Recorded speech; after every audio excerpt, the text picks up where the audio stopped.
Is it? Oh yeah.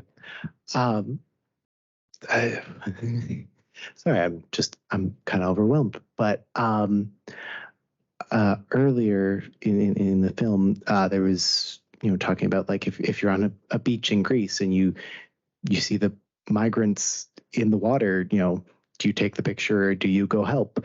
And it just got me thinking, and the whole movie got me thinking, like, when do you specifically, but also just one, like, when do you turn the journalism off? Like, what, and also just as a human, like, I'm a human, I'm making friends. How do I do that in a way that, like, I'm not always in journalism mode? I'm not always thinking these are sources. When do I be a person as well? Yeah, a really good question. And when Anthony Feinstein said he works with a lot of journalists who have PTSD and moral injury and other issues because of those questions. For some reason, I always kind of flinch a little bit when people say, when am I a human and when am I a journalist? Because it implies that journalists aren't humans. And I think the longer you do it, especially. But I think for most of us, if you go into journalism, and you're doing this type of journalism, it's because you want to make a difference. And so your instincts to help are really first and foremost. And I think, it does help the longer you do it, because I think where you do get into trouble is where there's that pressure when you're starting out. That's what I often say to journalism schools. And it's easy to say that when you're, 50 and you've been doing it for a while, but it's tough. I remember what it was like you have to get that story, right? Like you have to prove yourself.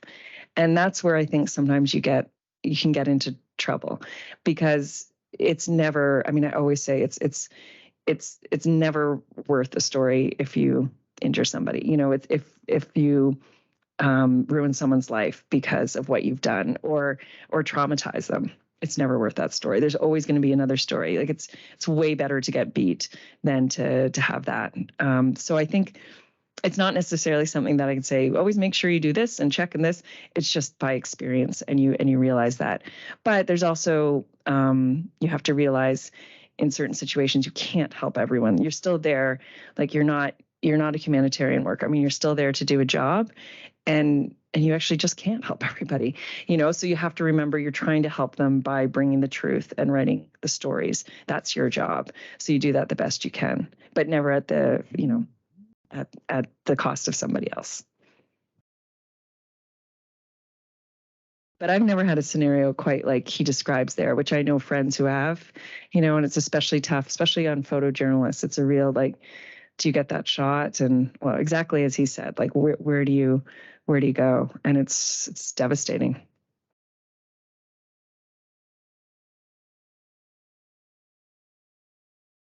Oh, first and foremost, I want to thank you for being here. I thought the documentary was well done. My question to you is actually in regards to the film. From your perspective, do you think that he was a bit pressured towards like everything at the end because of how the story shed light and how it was covered? Do you think he was pressured to reveal the truth about what happened? And like, how did you go about it when you found out? Yeah, really good questions, because that's stuff that doesn't really come out in the film. Again, just by necessity of, unless I am on camera just saying all that stuff, we didn't have the footage to make it come out. But I can explain the way it happened. He actually went to Mogadishu, and clearly something was happening. That sort of comes out in the film with the text, but we didn't know what happened. And so we were going to go film with him back to Norway. And he said, you know what, the film's off. Don't come to Norway. And I was like, well, I have no idea what's going on. He said, meet me in Amsterdam, which was where we were going to meet him anyway. And don't bring a camera. So I went, and that's where he first told me. And he's like, listen, I have to tell you something. What I told you 10 years ago was a lie. And of course, that's what, as a filmmaker, you would want that on camera, but he didn't want to do that. And so Bryn, the producer on the film, she was with me, and we were kind of like, okay, what do we do with this now? And so then we left it for a while. And if he had decided that he wanted to stop the film, I'm not sure what we would have done. Maybe the film just would have gone away. But he did decide that after a while, that he wanted to correct the record. So to your question, did he feel pressure?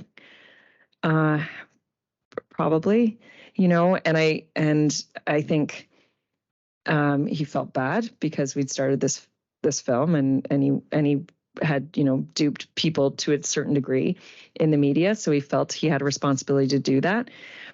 But having said that interview we do at the end, I mean, it's so uncomfortable, and believe it or not, that interview was 2 days long. It was. We have a very good editor. It was so uncomfortable for all of us, and I felt awful. I mean, I did give him lots of chances. I'm like, you don't have to do this. Do you not want to do this? And he just kept going and coming back. But it's clearly hard for him to do it.